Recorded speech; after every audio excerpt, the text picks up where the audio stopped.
Well, let me welcome you, Mr. President, to Scotland, and fantastic to be here at Turnberry with you. Thank you so much for showing us around and having this opportunity to sit in this fantastic ballroom, which is absolutely incredible, and to start talking about some of the issues that are most pressing in your country, in my country, and in particular, we've had the opportunity to talk about the situation in Gaza and the intolerable situation, including images of starvation. And I think both of us know that we have to get to that ceasefire, and we have to increase humanitarian aid in. And thank you for what you've already been doing, are doing, and are committed to, because without you, this would not be capable of resolution. And I think that if we can work not just on the pressing issues of the ceasefire, but also on this issue of getting humanitarian aid in at volume, at speed, and then we've discussed a plan for what then happens afterwards.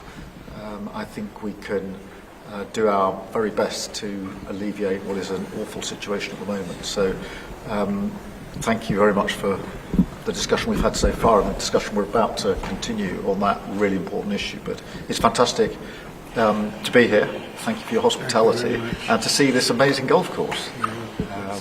I'll invite you to a football ground at some stage, and we can exchange sports. It's been great being with you, and thank you very much, Mr. Prime Minister. And you've done a fantastic job with regard to the trade deal. You know, they wanted a trade deal here for years, many years, through many different terms of different people, and you got it done. So I want to congratulate you on that, and it's a great deal for both. It brings unity. We didn't need unity, but it brings us even closer together. I think it's good for both parties. We also discussed, obviously, Gaza, and I think before we get to phase 2, which is, you know, what's going to happen afterwards, we want to get the children fed. We made a contribution a week ago of $60 million, all going into food. We only hope the food goes to the people that need it, because so much, as you know, when you do something there, it gets taken by Hamas or somebody, but it gets taken. But and we're prepared to help. You know, we want to help. It's a terrible situation. The whole thing is terrible. It's been bad for many years. But it's great to hear you feel the same way that I do. We have to help on a humanitarian basis before we do anything. We have to get the kids fed. So we've been sending in a lot of food. A lot of the food that's been going there has been sent by the United States. I spoke yesterday with the president of the European Union, Ursula, who was terrific also on the subject, and she's going to play a big role also in helping us. So we have a good group of countries that are going to help with the humanitarian needs, which is food, sanitation, and some other things. It's very difficult to deal with Hamas, as I said. You know, we got a tremendous amount of hostages out, but it would take place in drips and drabs. You'd get 10, you get 5, you get 2, you'd get 10, 12. We get 12 one time. Many of them would come to the White House, and they were so thankful. But I always said, when you get down to the final 10 or 20, you're not going to be able to make a deal with these people, because they use them as a shield. And when they give them up, they no longer have a shield. And the people of Israel feel so strongly about the hostages. Some people would take a different view, but they feel so strongly about the hostages. So that's an ongoing process. Hamas has become very difficult to deal with in the last couple of days, because they don't want to give up these last 20. Because they think as long as we have them, they have protection. But I don't think it can work that way. So I'm speaking to Bibi Netanyahu, and we are coming up with various plans. We're going to say it's a very difficult situation. If they didn't have the hostages, things would go very quickly.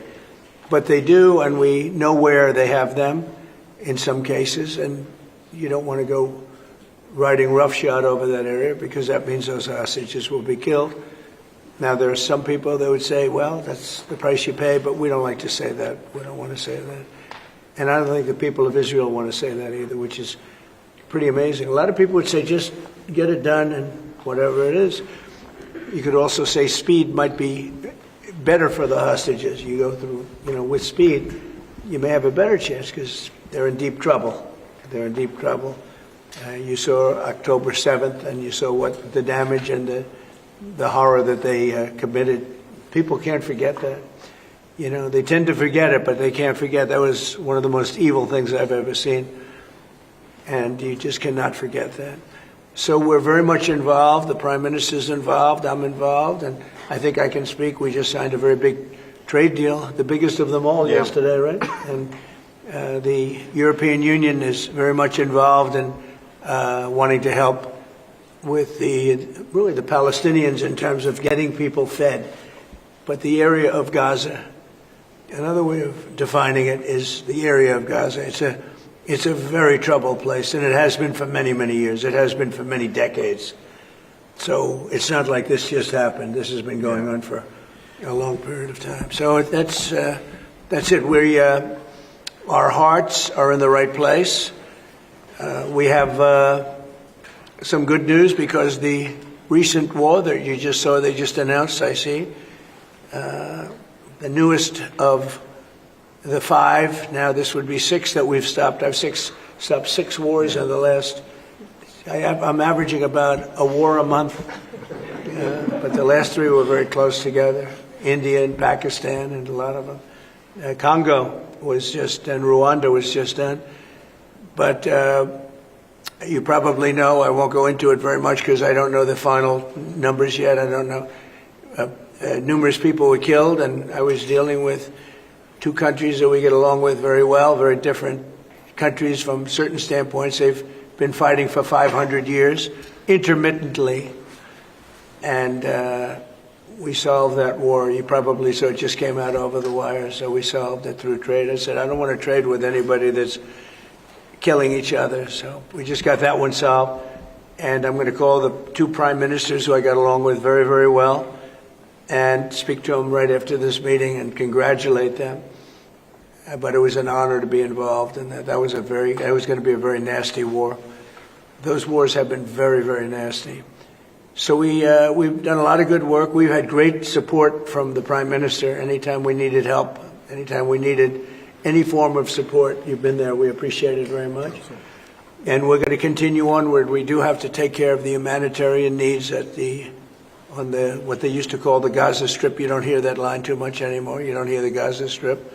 But it is the Gaza Strip. And it's amazing that it's not being handled a little bit differently. We're going to set up food centers, and we're going to do it in conjunction with some very good people, and we're going to supply funds. And we just took in trillions of dollars. We got a lot of money, and we're going to spend a little money on some food. And other nations are joining us. I know your nation's joining us, and we have all of the European nations joining us, and others also have called, and they want to be helpful. So we're going to set up food centers and where the people can walk in and no boundaries. We're not going to have fences, and they can't. They see the food from 30 you would say yards away, and they see the food. It's all there, but nobody's at it because they have fences set up that nobody can even get it. It's crazy what's going on over there. So we're going to work very closely together with your country, a great country. We also discussed inside that we are, there's a whole new thing happening with regard to energy from nuclear. And the Prime Minister is looking at that very strongly. And I know you have Rolls-Royce nuclear plants. That sounds pretty good, right? I love that. What a great brand that is. But you're also doing the Rolls-Royce or the nuclear plants, the smaller plants. We're doing smaller and bigger, but the small is interesting. They do a small plant, very easy, very safe, and as they need more, they hook up another plant, and they have a series of plants instead of, doing the $20 billion plant. That gets tough for a lot of people to do. So we're just studying that. It sounds like you're very far progressed, but that's a great thing you're doing on nuclear. We opened up nuclear about 2 months ago, and it's now safe and very inexpensive. No, we see civil nuclear as a big part of the future as we go to sustainable, independent energy. And I think that between the two of us, we can work very much more closely Yes. on this, and we've agreed that that's our ambition, that's our aspiration, and this is going to be a big part of the future when it comes to energy. And you can see in the last few years, energy has been weaponised, prices have dictated both families and businesses across the United Kingdom, and therefore taking control of energy is a huge prize. So the more we can work together on this, the better, and small modular reactors are a very big part of the future here, and we've got great companies like Rolls-Royce involved in that. So I'm very much looking forward to working together with you, Mr. President. We'll do that. We'll do that. We're going up to your oil capital in a little while. We're going up to Aberdeen. That's called the oil capital of Europe, and that's a great asset that you have up there. Someday, if they ever change their thinking on that, you have a great and valuable asset. There's a lot of valuable resources underground there, but that's a decision for you to make. But it's a very amazing place, and it is considered the oil capital of Europe. So it's another option that you have. So we are doing really well as a country, and I think that the Prime Minister has been so supportive of us, and so strong and so respected, and I respect him much more today than I did before, because I just met his wife and family. He's got a perfect wife and family, and that's never easy to achieve, right? But I take no credit for that. But he's become a friend, and together we got a deal done that has not been able to be done. It was a deal that's very good for both parties. A really good deal for both of our countries, and very, very well received here in the United Kingdom. So thank you very much for having us. Thank you. Appreciate it. Any questions? Mr. President, on Gaza. On Russia. Earlier you said that you were going to change the deadline from 50 days. Yeah. So what is your new deadline? I'm going to make a new deadline of about 10 or 12 days from today. There's no reason in waiting. There's no reason in waiting. It's 50 days. I want to be generous, but we just don't see any progress being made. Mr. President, you just talked about setting up food centres in conjunction with other organisations. Right. You talk about the Gaza Humanitarian Foundation or recognised aid agencies. How will this work? Well, it's going to be working with the United States. We'll be helping with the food. You know, we have a lot of access to food. We got a lot of food ourselves, and we're going to bring it over there. We're also going to make sure that they don't have barriers stopping people. You know, you've seen the areas where they actually have food, and the people are screaming for the food, and they're 35, 40 yards away, and they won't let them because they have lines that are set up. And whether they're set up by Hamas or whoever, but they're very strict lines, so we have to get rid of those lines. But we're going to be getting some good, strong food. We can save a lot of people. I mean, some of those kids that's real starvation stuff. I see it. And you can't fake that. So we're going to be even more involved. We did some airlifts before, some airdrops, and the people are running for it. And the Prime Minister is going to help us. They're very effective with that. You've done that before, and for many, they've done that for 100 years very well. So it's not very hard to do, actually. Mr. Yes. President, you say you love Scotland. You're the most Scottish president ever in the White House. Is there a better deal to be done for Scotland, for Scottish industry, in the deal that you've done with the Prime Minister? Whisky, for example. Well, I have great love for Scotland. You know, my mother loved Scotland, and she loved the Queen. I don't know, I might hurt myself by saying that the monarchists are going to like it, some other people, but she loved the Queen. Whenever the Queen was on television, she wanted to watch. And she would come back religiously. She'd come back to Scotland once a year with my sister Marianne, primarily, and sometimes my sister Elizabeth also. But they love this part of the world. And, you know, we're talking about the Isle of Lewis. We're talking about serious Scotland. That's serious Scotland. There was no doubt about it. So, yeah, it gives me a feeling, you know, it's different. You go to another country, you have no relationship to it. You get to, like maybe the head of the country or something. But it's different when your mother was born here, Stornoway. Right in Stornoway, a beautiful little place. So is there a better deal to be done for Scotland, for whisky, for example? Because of your love of Scotland, Is there a better trade deal to be done for Scottish businesses like whisky? Well, I assume when we do our trade deal overall, a lot of it comes to Scotland, I hope. Maybe all of it should go to It's a Scotland. very good deal for the whole United Kingdom, and we're already achieved great things under the deal, and we'll achieve even more as we work together. A lot of it is going to Scotland. I mean, I do know that, but I mean, we're dealing with the UK, but a lot of it comes to Scotland. And you know, I was very particular. This is a part of the world I want to see thrive. It's going to thrive. Mr. President, back to Gaza. You talk about Hamas stealing food and stealing aid. What responsibility does Israel have for limiting aid to the region? And if I could ask a follow-up to the Prime Minister, what pressure can be put on Israel? Is that something that you and the United States could work on together? Israel has a lot of responsibility. They're hampered by the fact that you still have 20 hostages or so. And the people of Israel are very concerned about the 20 hostages. It's very interesting. You could say they could be more concerned about retribution than the 20 hostages, but they really want the 20 hostages to survive and live to make it. You know, many of the hostages came to my office in the Oval Office, and I was amazed by, I would ask them the question, was there any sign of love? Was there any sign of, when you were a hostage and you have all of these people from Hamas around you, sometimes 100, sometimes 10, sometimes 2, but you're a hostage and you're being stored in a pipe. It's not even really, a cave, or it's a pipe, a little pipe.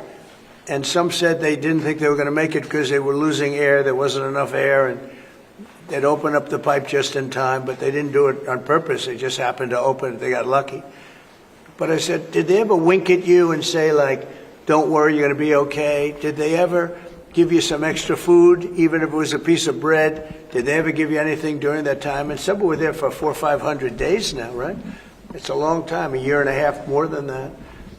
And not one person said there was any love from anybody. You know, in other words, you have hundreds of people, and you see it in the movies where somebody's a prisoner and somebody's helping. You even see it with Germany, where people would be let into a house and live in an attic in secret. You know, you'd see signs of stuff. I said, did you see anything like, did they wink at you? Did they say, don't worry, you're going to be okay? I ask that question all the time. I've never received one answer that said, yeah, they really wanted to help. No, the hatred is just incredible. But so on the access to food issue, what more can Israel do? Again, to the Prime Minister as well. Well, I think Israel can do a lot. I will say that Iran, I think, interjected themselves in this last negotiation. Can you imagine the beating they took? We wiped out their nuclear possibilities. They can start again. If they do, we'll wipe it out faster than you can wave your finger at it. We'll have to do that. We will do that gladly, openly and gladly. They've been saying, Iran's been sending out bad signals, I'll tell you.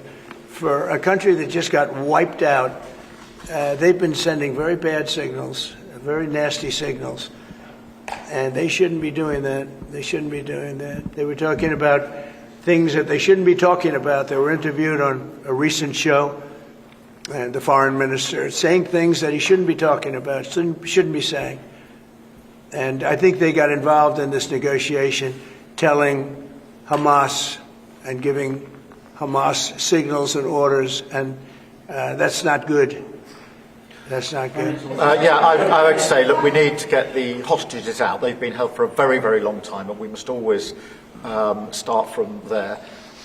But also recognise the situation on the ground in Gaza is absolutely intolerable, and I think that certainly speaking for the British public and myself, seeing those images of starving children in particular are revolting, and there's a sense of revulsion in the British public at what they're seeing, and they know, and we know, that humanitarian aid needs to get in at speed, at volume. Yes, some can be airdropped, and we're working with others, with the US, with Jordan, on that, but the trucks need to get in, because that's the only way you can get the volume in, and we do thank the President for the work he's done to try to get to a ceasefire, which we desperately need, but also to put aid in to the region. There needs to be much more of that. We need to galvanise other countries in support of getting that aid in. And yes, that does involve putting pressure on Israel because this is a humanitarian catastrophe now. We also need to look beyond that situation to what then happens in the event of a ceasefire, which is desperately needed. And that's why I'm really pleased that we're having a discussion about what a peace plan would look like after that, the component parts of that. And we have to be really clear at this point that Hamas can play absolutely no part in any future governance in Palestine and in Gaza. And it's really important that we're clear about what triggered this, who took the hostages, and calling out Hamas for what they are, which is a terrorist organisation. But I think today the focus has to be on getting that humanitarian aid in. Mr. President, will the UK avoid your pharmaceutical tariffs, and will it happen before August the 1st? Well, we'll be announcing on pharmaceuticals sometime in the very near future. We have a very big plan on pharmaceuticals. We want to bring a lot of the pharmaceuticals back to America, where they should be. If you look at COVID, it sort of taught us a lesson. We were getting our pharmaceuticals from other countries. We almost didn't make any. We used to make them ourselves, and we're going to want to be making a lot of them ourselves, all of them in a sense. But you also have a good pharmaceutical business. We'll be dealing with you on pharmaceuticals also. And we certainly feel a lot better with your country working on pharmaceuticals for America than some of the other countries that were. With the relationship we have, you would not use that as a cudgel. You wouldn't be using it as a block. But we're going to be announcing sometime very soon, I think, pharmaceuticals are our whole thing. And the companies know. And drug prices are going to be coming down very substantially in the U.S., very, very substantially. And that'll happen very soon. Mr. President, we can all sense your frustration. No, go ahead. With Vladimir Putin. Hold it. We can all sense your frustration with Vladimir Putin. Yeah. Do you think he's been lying to you about his intentions in Ukraine? Well, I don't want to use the word lying. All I know is we'd have a good talk, and it seemed on, let's say, 3 occasions, it seemed that we were going to have a ceasefire and maybe peace, and you divide it up and you do whatever you have to do, that obviously to get to the end. And all of a sudden, missiles are flying into Kiev and other places. And I say, what's that all about? I spoke to him 3-4 hours ago, and it looked like we were on our way, and then I'd say, forget it, and I'm not going to talk anymore. You know, this has happened on too many occasions, and I don't like it. I don't like it. You have a successful social media site. There are new powers here to censor your site, states mandate. To censor my site? To censor your site. You mean Truth? Truth Social? I mean Truth. Is that okay? Well, I don't think he's going to censor my site because I say only good things. Will you please uncensor my site? Yeah, we're not censoring anyone. We've got some measures which are there to protect children, in particular from sites like suicide sites. We've had too many cases in the United Kingdom of young children taking their own lives, and when you look through their social media, they've been accessing sites which talk about suicide and encouraging, if you like, children down that road, and that is what we want to stop. There's nothing about censoring free speech. But this country is a proud free speech in this country has been for a very long time. We're very, very proud of it. We will protect it forever. But at the same time, I personally feel very strongly that we should protect our young teenagers, and that's what it usually is, from things like suicide sites. I don't see that as a free speech issue. I see that as a child protection issue. We actually passed a bill in Congress, headed up by my wife, actually, which was to pull bad stuff out having to do with children, because it is a problem. But I cannot imagine him censoring Truth Social. That's more of a very political, and it's been a very big success. Not going to happen. And I only say good things about him and his country, so if they censor me, you're making a mistake. I'm going to give my ambassador the job, make sure it's not censored. It's not happening. I had not heard that. You're a big investor in this area, Mr. President. Say it? You're a big investor in this area of Scotland. To put it mildly. Like this ballroom that we built from scratch. Do you worry, though, about the risk of increased taxes here? Will that stop investing?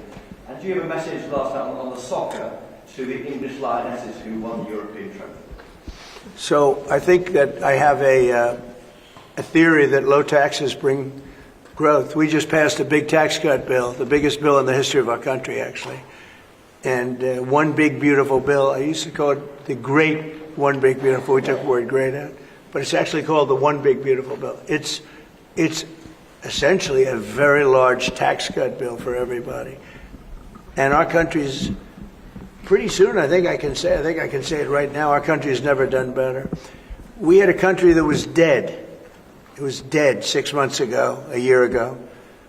Leaders from NATO, we had a very successful meeting at NATO. Your prime minister was there. It was an unbelievable love fest with all of those countries. And they agreed to go 5% and all the things. Very smart to do. But many of the leaders said, essentially, they said, your country was dead 1 year ago. 1 year ago, we had a dead, and we did. We had a dead country. We had a president who didn't know where the hell he was. We had horrible, horrible people running our country. I think they were sick people, actually, sick.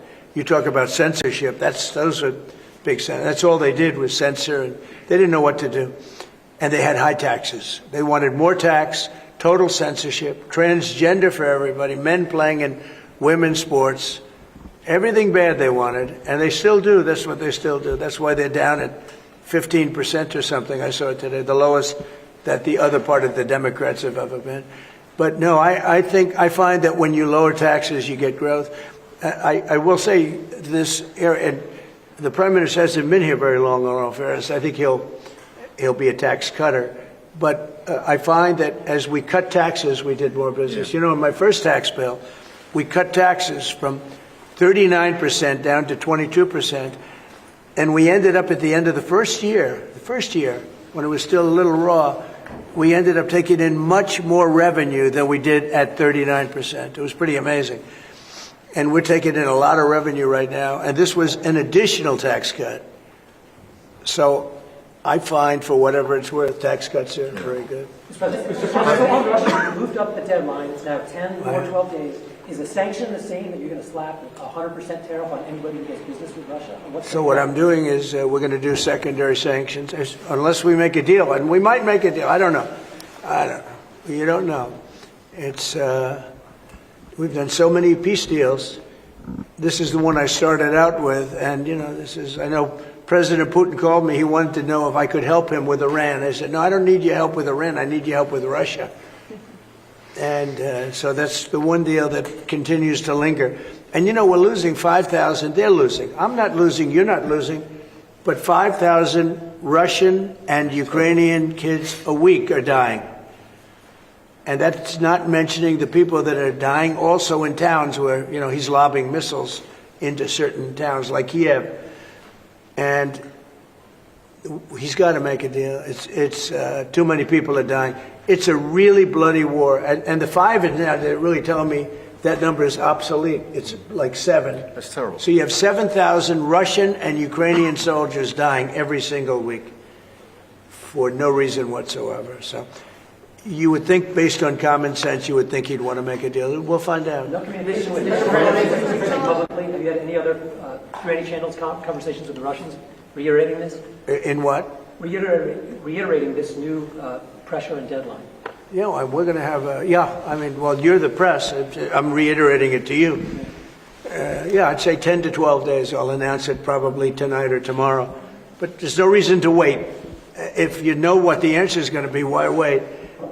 And it would be sanctions and maybe tariffs, secondary tariffs. You know what a secondary tariff is. And look, the Russian economy, I don't want to do that to Russia. I love the Russian people. They're great people. I don't want to do that to Russia. But this thing, they're losing a lot of Russians. They've lost 1 million Russians. And that's the, sons. That's the sons and daughters of Russian families. They leave the house. They go, bye, Mom, bye, Dad, and then they get blown away. And Ukrainian, too. Look at Ukraine. It's a disaster what's happened there. But it continues to go on. As you know, we made a deal where the European Union is essentially involved, but it's NATO, and we're was supplying weapons to NATO. NATO's now paying because the United States, because of Biden's in for $350 billion, the European nations are in for about $100 billion. Should be the opposite way, by the way, because we have a big ocean in between. Should be the opposite way. But I think that eventually something's going to happen. It should happen fast. So many people are dying. You know, when I settled out with Congo and Rwanda, they lost almost 8 million people. And it just made so much sense. And if I didn't get involved, they wouldn't have done it. They weren't even thinking about settling it. It was just going on forever. And nobody could go into those territories because they'd get killed. They'd get killed. And now they have I hear it's a whole different ballgame. We settled it. This is one that should be settled. Russia, Ukraine. This is one that really should be settled. Mr. President, Scotland's First Minister has today set out his plans for a second referendum on Scottish independence. Can I get your reaction to that as someone with deep ties to Scotland? Prime Minister, can I also get your thoughts on that? If the SNP do win a majority in next year's election, then they have the right to hold the referendum, do not? Well, I don't want to get involved in your politics. We got enough politics of our own. I will say that I predicted what was going to happen the last time. You remember? I was opening the first course over at Aberdeen, and I was over here, and at the same time, and they asked me that question. I made a prediction. It was the day before the vote, and I made it correct. I like to be correct, but I made a correct prediction. I don't know. I do say that when they made that deal, somebody said that it was, and I remember this very distinctly. I said, could they do this all the time?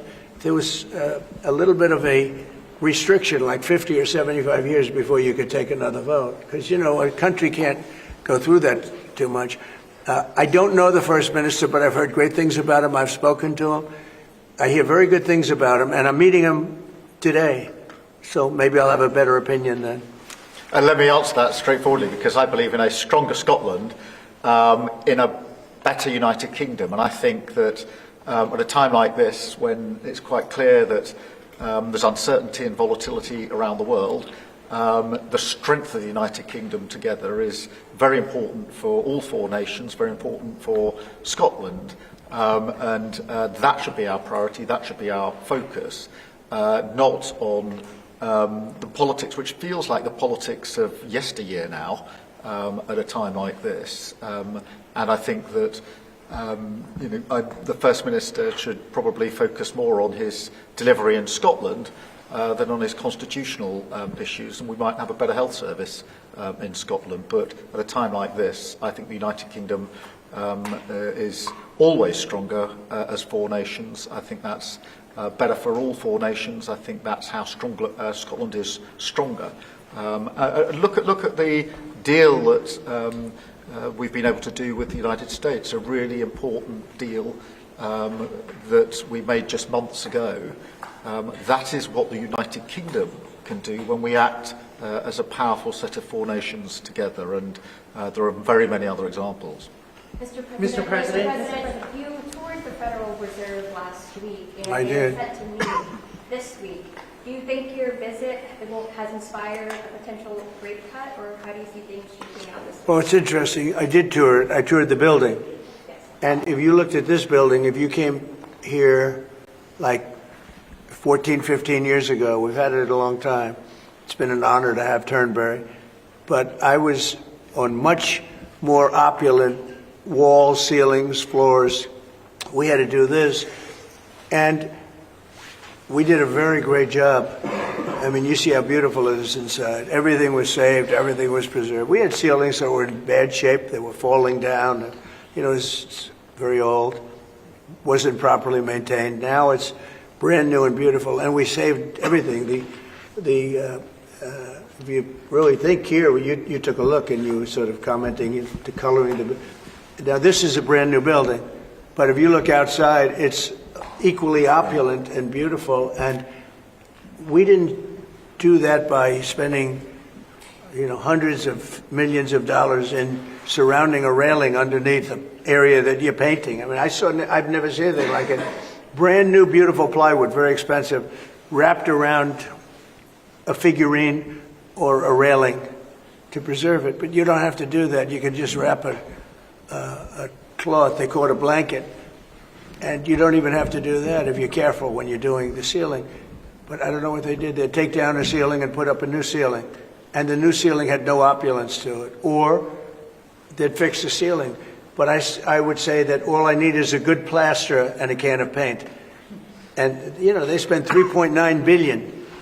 And I spent a lot of money too, but it's I'd say 3.8 billion less, you know, meaning I spent probably $100 million making this place incredible. And you were saying a lot of that was local trades.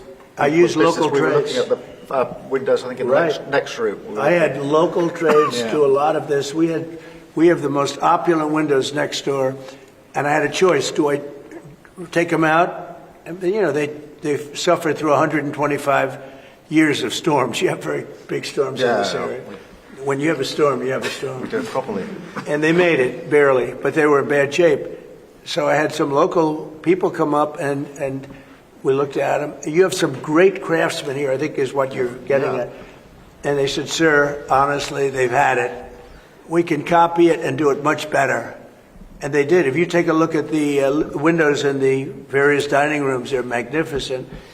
And they're new, and they're much better looking than what was there. Same exact look, other than a much higher quality. But do you foresee a rate? And they're local people. I used a lot of your local people. You have really great local tradesmen here, yes? But do you foresee a rate cut this week?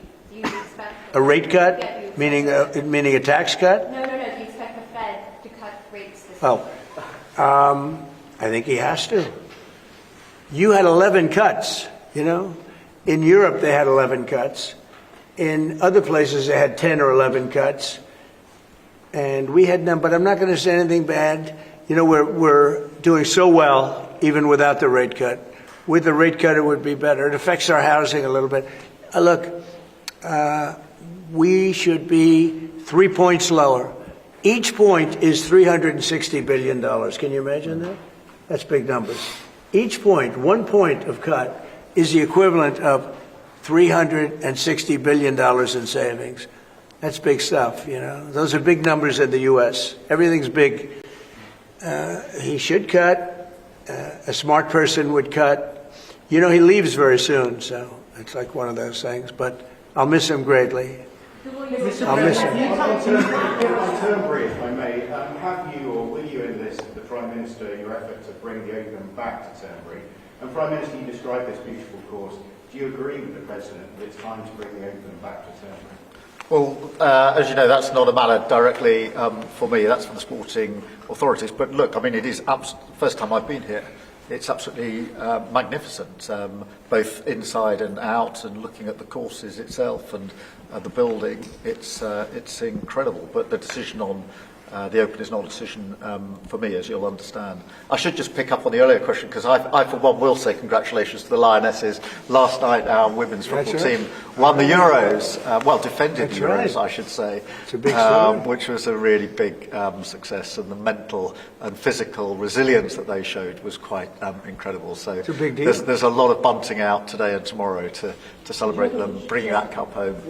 Did you get the chance to do any planning for the upcoming state visit, and how's that going to work? Where would you stay, and anything about this? Well, I'm looking forward to it. It's never been done before, twice.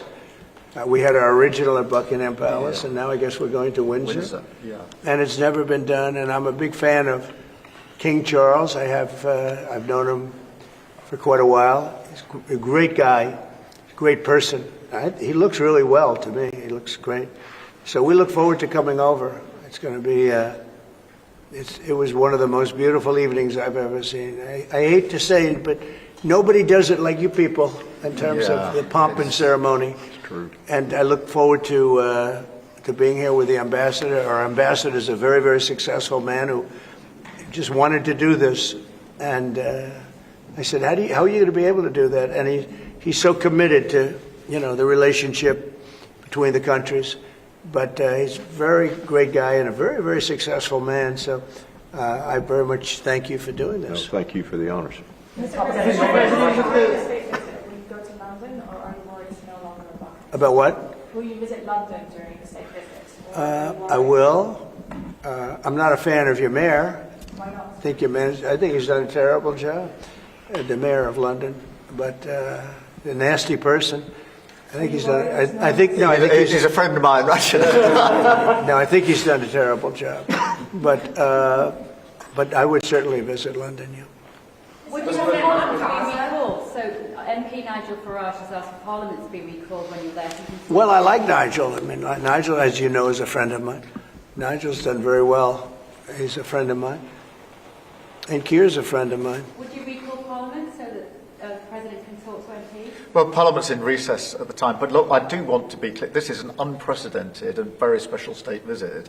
This has never been done before, and there'll be many elements of it that have never been seen before. So this is going to be a historic occasion, and we're all very much looking forward to it. And I was very, very pleased to be able to put forward the invitation when we were at the White House earlier this year. So this is not just a state visit. They're always incredible occasions, and this is an unprecedented second state visit. So you can imagine just how special that's going to be. The fact that it's never been done before, and that's because it's non-consecutive, and it's the only reason it could be, made it even more interesting, frankly. So it's going to be great. And being with Charles and Camilla and everybody, I've gotten to know because of 4 years and now 6 months. I've gotten to know a lot of the family members. They're great people. They're really great people. And in that sense, I think that the UK is very lucky. You could have people that weren't great people. I don't know if I'd say that, but you could have people that weren't. But we're very lucky to have our royal family. Absolutely fantastic. So we really look forward to that. As far as Parliament, if he wants me to speak in Parliament, I'll do it. Okay? But it doesn't have to be then. It could be some other time. Maybe we should save it for another time. Well, we'll let the one visit speak for itself. But anytime, if I could be helpful, I would certainly do it. Thank you. Mr. President, with the EU deal, alternatives are you considering to get the hostages out if there's no ceasefire deal? Well, there are a couple of alternatives. Some are pretty strong, but the most sensible alternative is talk and negotiation. But I said a long time ago, at a certain point, they're not going to be talking because they're going to lose their shield. The hostages are a shield for them.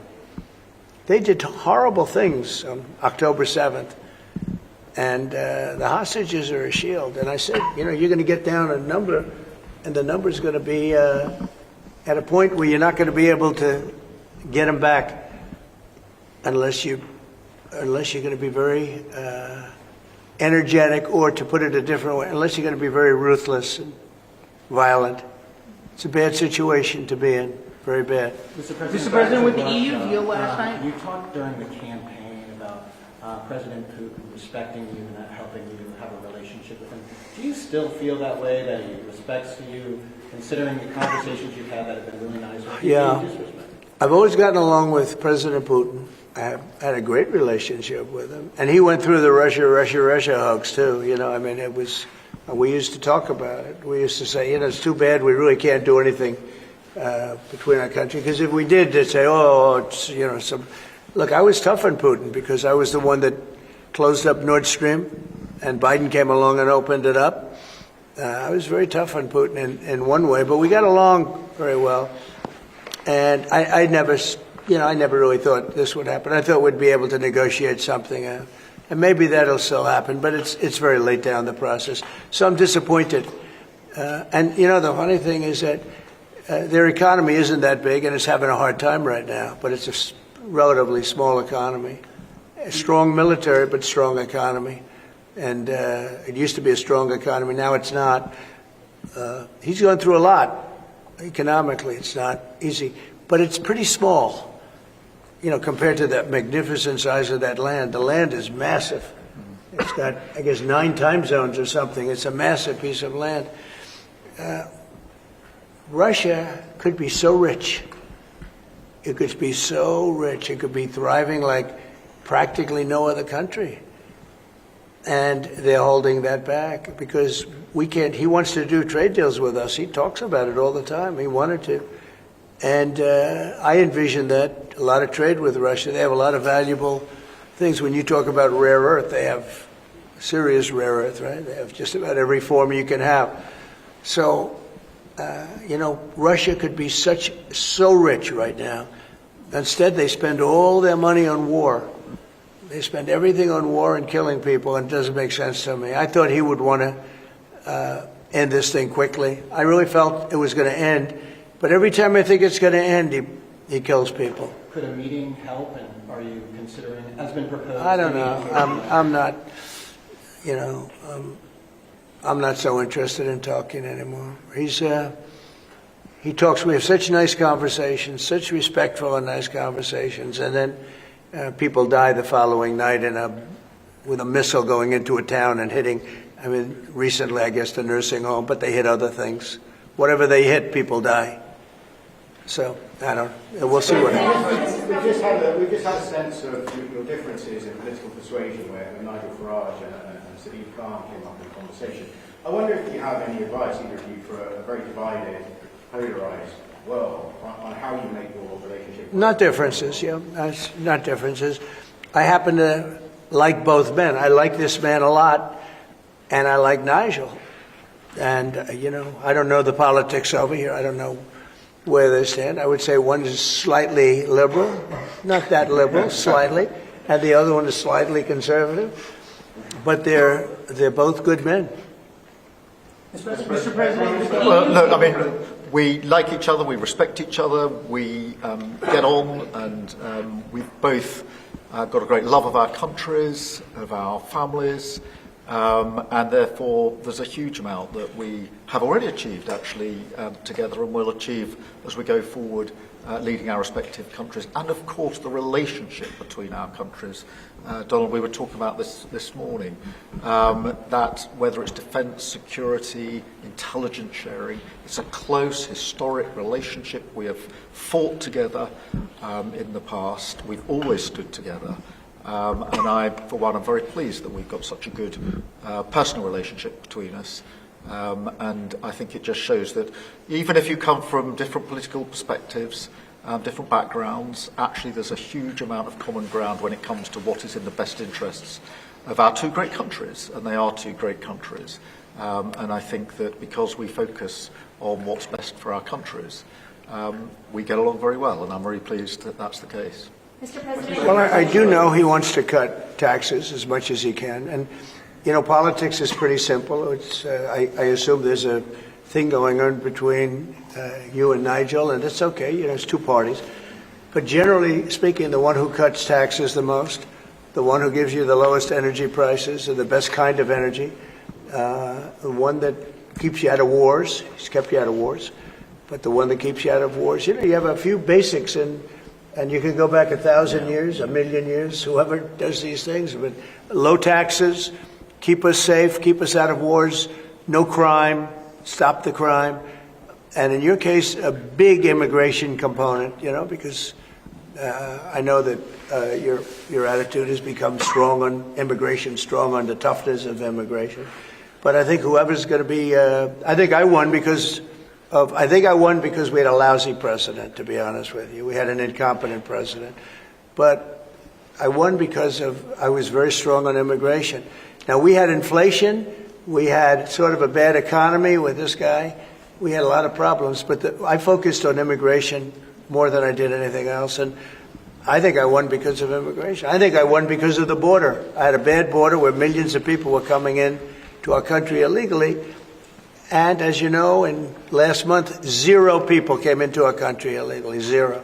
So we went from a bad, incompetently run border to the most competently run border that anybody's ever seen. Prime Minister, the President makes it look easy dealing with illegal migration. You must be envious of his record in such a short period of time. Well, I think we've been discussing illegal migration is a huge issue in both of our countries. In the United Kingdom, it is a real cause for concern, and that's why we must bear down on it in all its aspects, upstream, across Europe, where a lot of ours comes through northern France, across the Channel, working with our allies, with our colleagues to break the gangs that are actually running this trade, but equally being very strong that when people have arrived in this country who've got no right to be here, then we should be removing them to their own country. And that's why I'm really pleased that we've been able to focus on this very intensely and get 35,000 people out of the United Kingdom who had no right to be here, because the message has to be you can't make your way to the United Kingdom. We won't tolerate our rules being broken, and if you get here, you will be returned to where you came from. And it's really important that we bear down on that. We're such an attractive place for people to come if they want a better life, because we are on the People coming via the rules are always welcome. Of course, we've welcomed talent and people into this country for centuries, literally. But what the British people will not tolerate is those that break the rules, those that come through irregular routes, and that's the really important distinction here. And that's what we're bearing down on. And I'm really pleased that we're through pretty well all of the international engagement I've done, all the meetings I've had, the country we've done deals with. We've done deals with countries in the last 12 months that many people thought it was not possible to deal with when it came to immigration, irregular immigration. And we've returned thousands of people who've got no right to be here. And that, I think, is, for the British people, we're a reasonable, tolerant country where people are coming lawfully to contribute to our communities, to our country. Then, of course, they're welcome and have made a great contribution. But what people will not tolerate is those that are breaking the rules. And that is an issue of today, but it's a very British thing. We are people who respect rules. We don't approve of those that break rules. I can say, though, that I had one of the greatest victories, they say the most consequential in 129 years, so I don't know about that, but it was pretty close. And we won all of the swing states, which never happens. We won the popular vote by millions of votes. We won, tremendous electoral college sweep. And I believe I did it more than anything else because of my strong stand on immigration. And I don't think this country is any different in that sense. I think it's a big factor. And it is with a lot of the European countries. Some of the countries have lost their way, and they have tremendous crime because of it. I mean, you had countries with no crime that now have tremendous crime. And you know the countries, and I know the countries. And so I think it's a huge factor in any election, not just this election, but in any election. I think the one that's toughest and most competent on immigration is going to win the election. But then you add low taxes and you add the economy. He did a great thing with the economy because a lot of money is going to come in because of the deal that was made. But I think that immigration is now bigger than ever before. Mr. President, your Treasury Secretary is meeting with Chinese trade officials. Right now. Right now. Have you received an update? Do you expect a deal when these talks are over, especially with the August 1st deadline? No, they're meeting right now. And, we have a good relationship with China. But China's tough. And like you're tough, we're all tough, yes. But we're going to see what happens. We just concluded our deal with Japan. It was very good for everybody.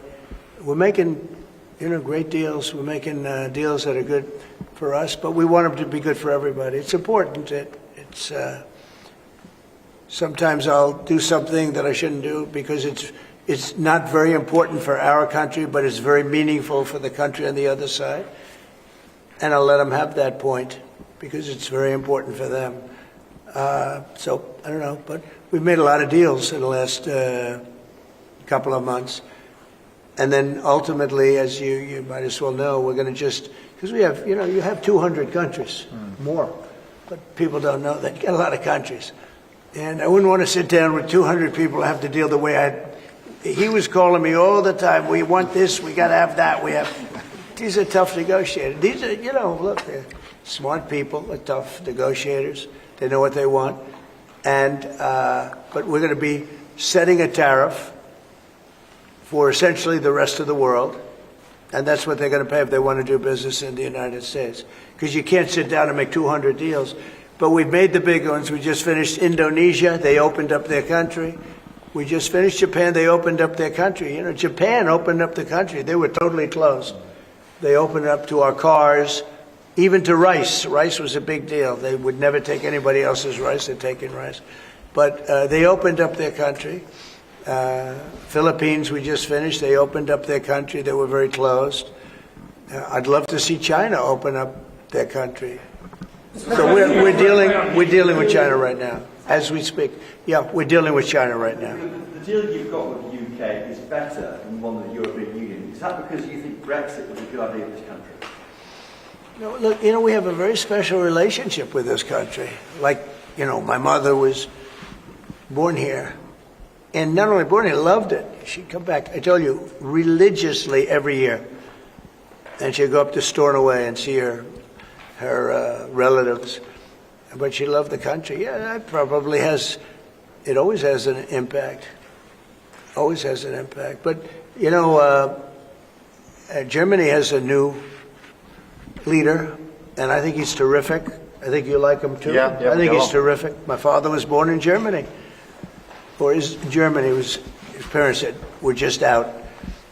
But, so, you know, you have a lot of feeling for this part of the world. I do.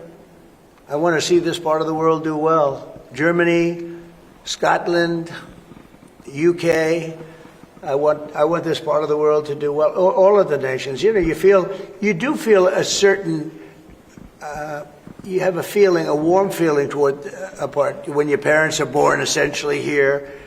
And I think maybe it's slightly different. Maybe it's not. I don't know. But maybe it's slightly different. Mr. President, can you completely rule out a pardon for Ghislaine Maxwell when you landed? Is that something you would ever consider, and why? Pardon for who? For Ghislaine Maxwell.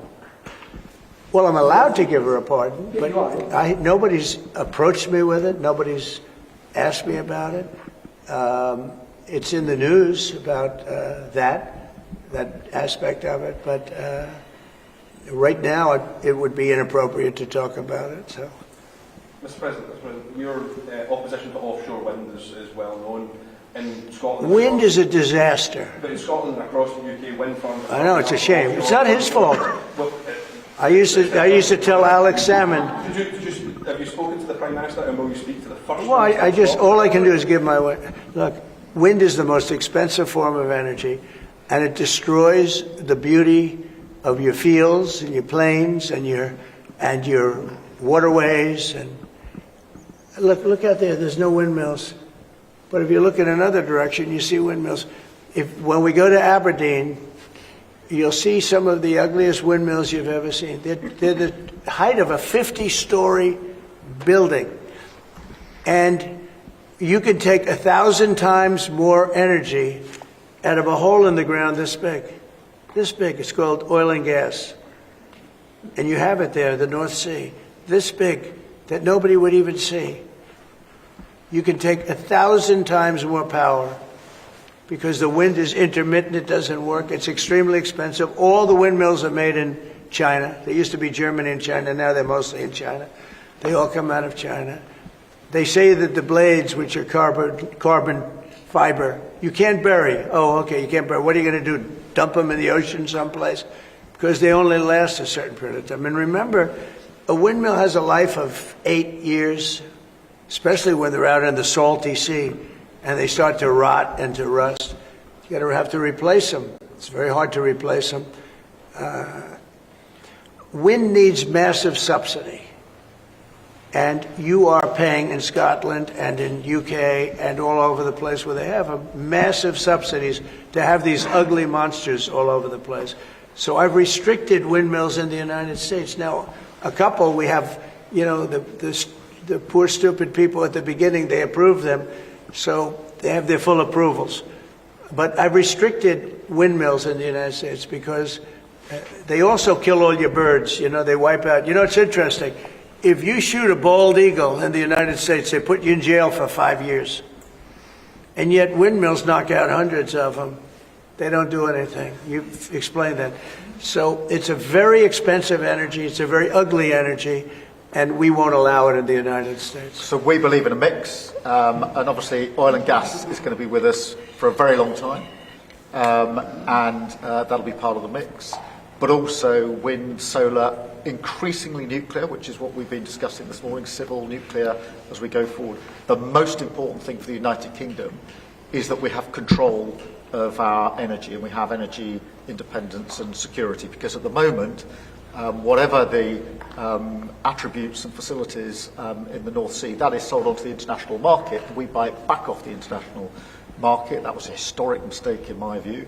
But what we need is a mix so that we get the energy security that we need for the future, and that's the focus of everything that we're doing. But what we have discussed today is that the energy prices are too high, which is why we recently took measures to reduce the energy prices, particularly for energy-intensive businesses. But in the long run, the only way to reduce your energy prices is to take control of your energy, and that's what we're doing, taking control of our energy.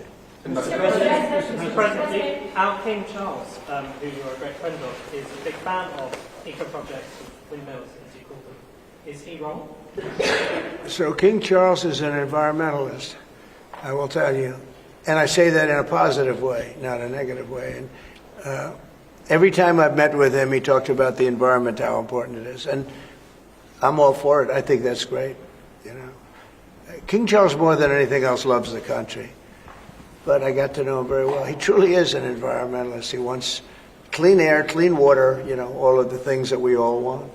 Mr. President, you have said that you have not been briefed on the Epstein files, or your name has not appeared in the Epstein files.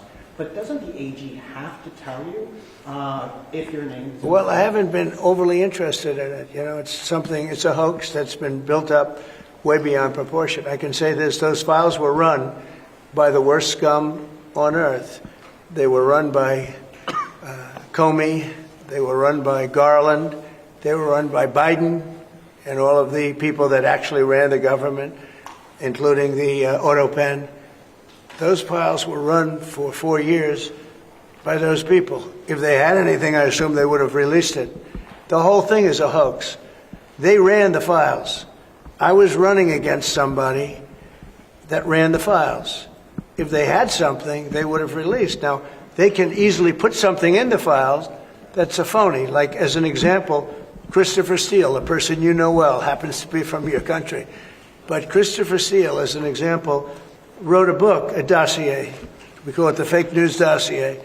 And the whole thing was a fake. The whole thing was a fake. They could put things in the file that are fake. But those files were run by bad, sick people. If they had anything, why didn't they use it when I was killing Joe and then he gave out because he was 25 points down? And then I got somebody new. Nobody even knew anything about it. She was a horrible vice president. She was a border czar, but she never went to the border. She never once called a border patrol agent to find out how we're done. But she was the border czar. Her name was Kamala. Nobody knows her last name. It was Harris. But nobody knew her last name. So I ended up, how would you like to end up in a race where you're killing somebody, you're beating him, and then they say, all right, we'll take him out. He's not working. Let's put somebody else. And then she had a 6-week honeymoon. It was amazing. They predicted she would have a 6-week honeymoon, and she did. And then she got slaughtered. But think of it. Those files were run by these people. They were run by my enemy. If there was anything in there, they would have used them for the election. Yeah. Do you think that drawing, I think I heard you say something the other day, that the drawing that was the subject of the Wall Street Journal report. I don't do drawings. I'm not a drawing person. Do you think it was fraudulent? I don't do drawings. Sometimes people say, would you draw a building? And I'll draw 4 lines and a little roof, you know, for charity stuff. But I'm not a drawing person. I don't do drawings of women, that I can tell you. They say there's a drawing of a woman, and I don't do drawings of women. And also, you know, Epstein was always a very controversial guy. I was at a very high position, you know, pretty much all my life. In all fairness, I've been doing this for a long time. I had the top show on television. I had the #1 bestsellers. I had everything, right? And I was a very successful business guy. He was a very controversial. Who would do a controversial drawing? Now, with that being said, they say there were many letters done by many people, and many big people, big successful people. But I just don't. When you talk about files, I just keep going back, and other people too. Even the enemy says this thing is not correct, because if we had it, we would have used it on the guy. It's a bad issue. They say it's a good issue for Trump. Do you know that my poll numbers are up 4.5 points since this ridiculous Epstein stuff?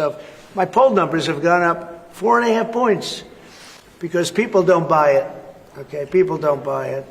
And he's gone, and we want to focus on trade deals. I want to focus on the deal we just made with the European Union, which is the biggest trade deal in history. It's the biggest deal, I think, in history, not just trade deal. So if they would have had something, they would have used it. And people keep writing stories about the time you threw him out of Mar-a-Lago. Can you settle that? What was it about? What caused the breach with him? That's such old history. Very easy to explain, but I don't want to waste your time by explaining it. But for years, I wouldn't talk to Jeffrey Epstein. I wouldn't talk because he did something that was inappropriate. He hired help. And I said, don't ever do that again. He stole people that worked for me. I said, don't ever do that again. He did it again. And I threw him out of the place, persona non grata. I threw him out, and that was it. I'm glad I did, if you want to know the truth. And by the way, I never went to the island, and Bill Clinton went there supposedly 28 times. I never went to the island, but Larry Summers, I hear, went there. He was the head of Harvard. And many other people that are very big people. Nobody ever talks about them. I never had the privilege of going to his island. And I did turn it down, but a lot of people in Palm Beach were invited to his island. In one of my very good moments, I turned it down. I didn't want to go to his island. Yeah. Mr. President, on Gaza, next time you speak to Netanyahu, what will you ask him to do? Say it what, louder? Next time you speak to Netanyahu, what will you ask him to do? Well, I'm going to say, look, we're giving money and we're giving food, but we're over here and we're over in the United States, and I think I can speak for the Prime Minister.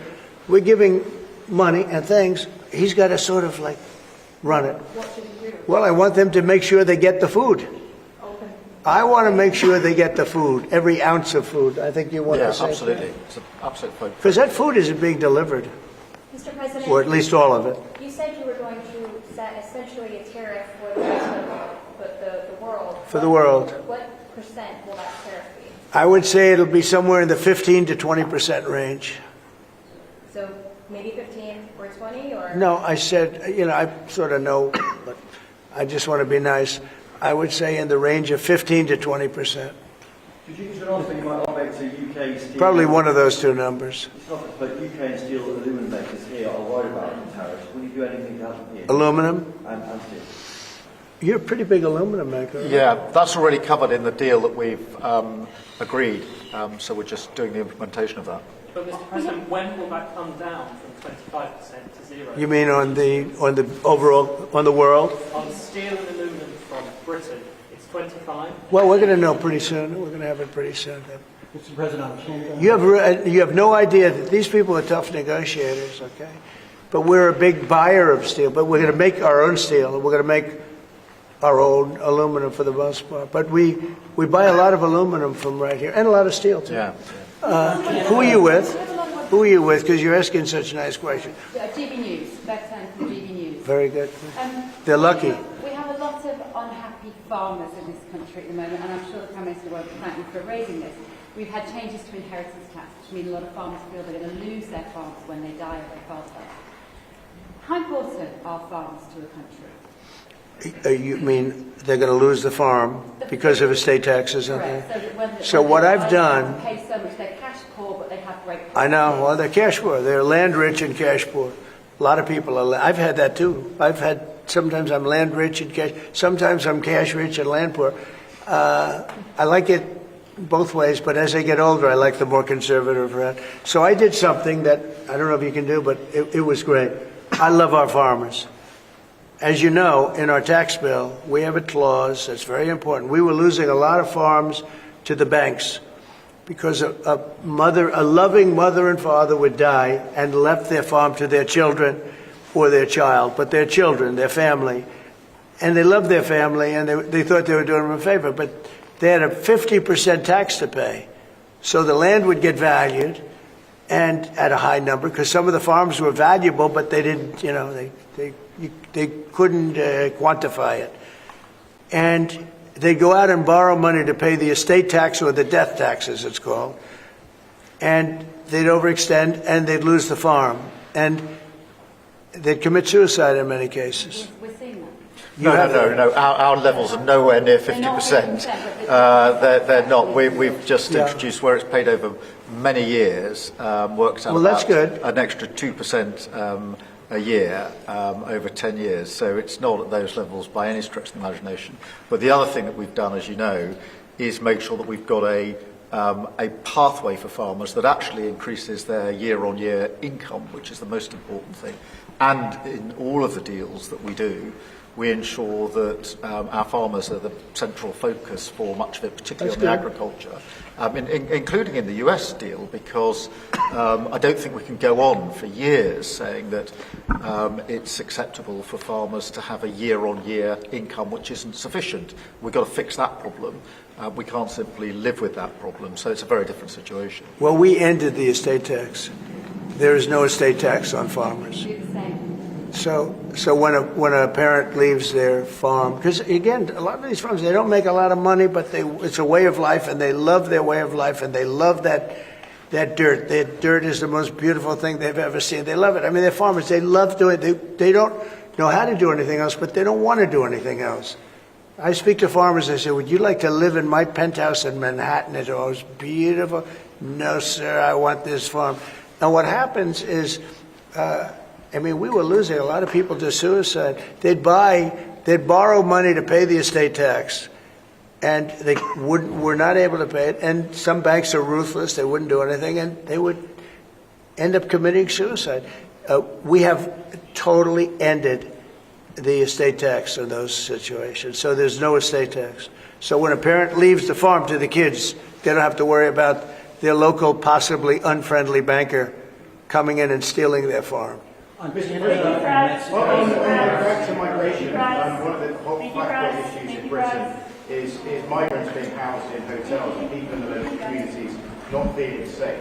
Is that an appropriate place for housing migrants? I don't like anything about it. They shouldn't be allowed in. Anybody illegally should not be allowed in the country. Thank you all very much. Thank you. The small boats crisis in this country. What is it? The small boats. It's about the boats coming over the channel, so we're taking a lot of action to stop people coming over the channel who shouldn't be here, stopping them coming in the first place. Well, look, immigration is a big factor, and I think, frankly, if they're coming from other countries and you don't know who they are, and are they coming from prisons? We have them where they came in from prisons. We're moving them all out. We had a border last June, just recent, last month. We had 0 people come into the country, 0, other than coming through legal means. If you're stopping immigration and stopping the wrong people, I give my hats are off to you. You're doing not a good thing. You're doing a fantastic thing. So I know nothing about the boats. But if the boats are loaded up with bad people, and they usually are, because, other countries don't send their best. They send people that they don't want. And they're not stupid people. And they send the people that they don't want. And I've heard that you've taken a much stronger stance on immigration. Yeah, we've done a lot of work stopping them coming. We just signed an agreement to return them, and we've returned 35,000, in fact, under the first year of this Labour government, of people who shouldn't be in this country. So we're very pleased that we're getting on with returning people who've got no right to be here. That's great. As somebody that loves this, I love this country. My mother was born in, as you know, born in Scotland. And it's an incredible place, a beautiful place. And if that be the case, I congratulate you. That's exactly, because, Europe is a much different place than it was just 5 years ago, 10 years ago. And they've got to get their act together. If they don't, you're not going to have Europe anymore as you know it. And you can't do that. This is a magnificent part of the world, and you cannot ruin it. You cannot let people come in here illegally. And what happens is there'll be murderers, there'll be drug dealers, there'll be all sorts of things that other countries don't want. And they send them to you, and they send them to us, and you've got to stop them. And I hear that you've taken a very strong stand on immigration, and taking a strong stand on immigration is imperative. Mr. President, Prime Minister Netanyahu said there's no starvation in Gaza. Do you agree with that assessment? I don't know. I mean, based on television, I would say not particularly, because those children look very hungry. But we're giving a lot of money and a lot of food, and other nations are now stepping up. I know that this nation is right. It's here. a humanitarian crisis. Right. It's an absolute catastrophe. You Nobody wants to see that, and I think people in Britain are revolted at seeing what they're seeing on their screens. So we've got to get to that ceasefire, and thank you, Mr. President, for leading on that, and also to just get more and more aid in. And again, America's done a lot on this. A lot of countries have done a lot. We're now working with Jordan on getting direct aid drops in, but this is a desperate situation. Mr. President, do you think Israel has done all it can do to avoid civilian casualties in Gaza? Well, I think nobody's done anything great over there. The whole place is a mess. It'll get straightened out, but it's a mess. They have to get food and meantime, food and safety right now. And ultimately, look, Hamas did a horrible thing, and they paid a big price, but Hamas did a horrible thing. But I always said, when you get down to the last 20 or 10, get down to 20. We got a lot of hostages out, and you helped us, by the way. Yeah. But we got a lot of hostages out over the last 6 months that I've been in. I've been in office for 6 months now. And these hostages have been, many of them have come to the Oval Office and they've thanked me so profusely. I said, you don't have to thank me. I did what I have to do. But I always said, when you get down to the final 20, they won't release them, because that's like their shield. Very unfair. And so something's going to have to be done. And they were really unwilling to talk. But I've said that. You'll get down to the final 10 or 20. It turns out to be 20. I thought that would be the number. I said, they're not going to be dealing with us. And, many of the hostages are now dead. You know that. And parents come up to me. A woman came up to me 2 weeks ago. She just wants her son back. And I said, how's he doing? My son's dead, sir, but he's with them, and we want the body. She wanted the body of this young boy, of her young, beautiful son, just as much as if he were alive. It was just as important. There was no difference. And it's a tragic situation, frankly. But we got a lot out, and now possibly the fight will have to be a little bit different. But they have totally changed now. They don't want to give hostages. Very unfair. You have 20 living people. In this case, living. You have many dead people too that they want to get a long time as well. Yeah, they have 20 living people, and I told Israel, I told Bibi that you have to now maybe do it a different way. Do you think a ceasefire is even possible, Mr. President? Yeah, a ceasefire is possible, but you have to get it. You have to end it. You're talking about with Israel's. You're talking about there, because we have many ceasefires going on. The whole world is. If I weren't around, you'd have right now 6 major wars going on. India would be fighting with Pakistan. You see what we just did yesterday with 2 nations that we're trading with. And during the trade, I said, I'm not going to do any trade deal unless you guys settle your differences. And we got it settled in 24 hours. I mean, they just announced it was settled, which was a tremendous thing. But Serbia, Kosovo is another one. We have many hotspots that were at war. I think a very big one was India and Pakistan, because you're talking about 2 nuclear nations. That was a very big one. And we get help from the UK. The Prime Minister's helped. We have cases where we specifically need the help because somebody comes from here that you're aware of. And, when you come from a country, you can do things. And I call up the Prime Minister, and all of a sudden, he's able to do things. True also with other presidents and prime ministers. But we've done it. Nobody's ever done what we've done. We have 6 different major if you take a look at Rwanda and the Congo, Republic of the Congo, they've been fighting for 31 years, 8 million people dead. It was going on. Nobody could go to that part of Africa. They were being killed. If to even walk there, you're being killed with machetes. And it was a violent situation.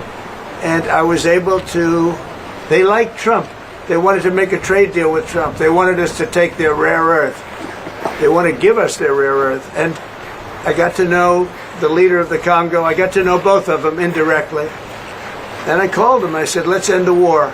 I don't want anything until you end the war. And we ended the war. As you know, the foreign ministers came up 2 weeks ago, and The leaders are going to be coming very shortly to Washington, Rwanda and Congo. I mean, that's another one that we did. So we've done a lot. It's an honor to do it. It's not hard for me to do it, and I use, not in all cases, but I use a combination of knowing them a little bit, or in some cases knowing them a lot. I know, the leaders of Pakistan and India. I know them very well, and they're in the midst of a trade deal, and yet they're talking about nuclear weapons. I say, this is crazy. So I said, I'm not doing a trade deal with you guys, and they want the trade deal. They need it. I'm not doing a trade deal with you if you're going to have war. And that's a war that spreads to other countries. You'll get nuclear dust. We'll all get nuclear dust. When they start using nuclear weapons, that stuff blows all over the place and really bad things happen. So maybe we're being a little selfish when we want to save wars too. But we stopped a lot of wars, and it's a great honor to have done it. Thank you all very much. We're going to be talking inside very much about Gaza and the humanitarian aspects of Gaza. Yeah. Mr. President, what about Russia and Ukraine? You're talking about ceasefires. What's the latest? I would have said 5 times we would have had a deal. I've spoken to President Putin a lot. I got along with him very well. But 5 times, and every time 4 times maybe. But we've had discussions. You and I have had discussions. Yeah. We thought we had that settled numerous times. And then President Putin goes out and starts launching rockets into some city like Kiev and kills a lot of people in a nursing home or whatever. You have bodies lying all over the street. And I say, that's not the way to do it. So we'll see what happens with that. I'm very disappointed. I'm disappointed in President Putin. Very disappointed in him. So we're going to have to look, and I'm going to reduce that 50 days that I gave him to a lesser number because I think I already know the answer what's going to happen. Okay? Thank you very much, everybody.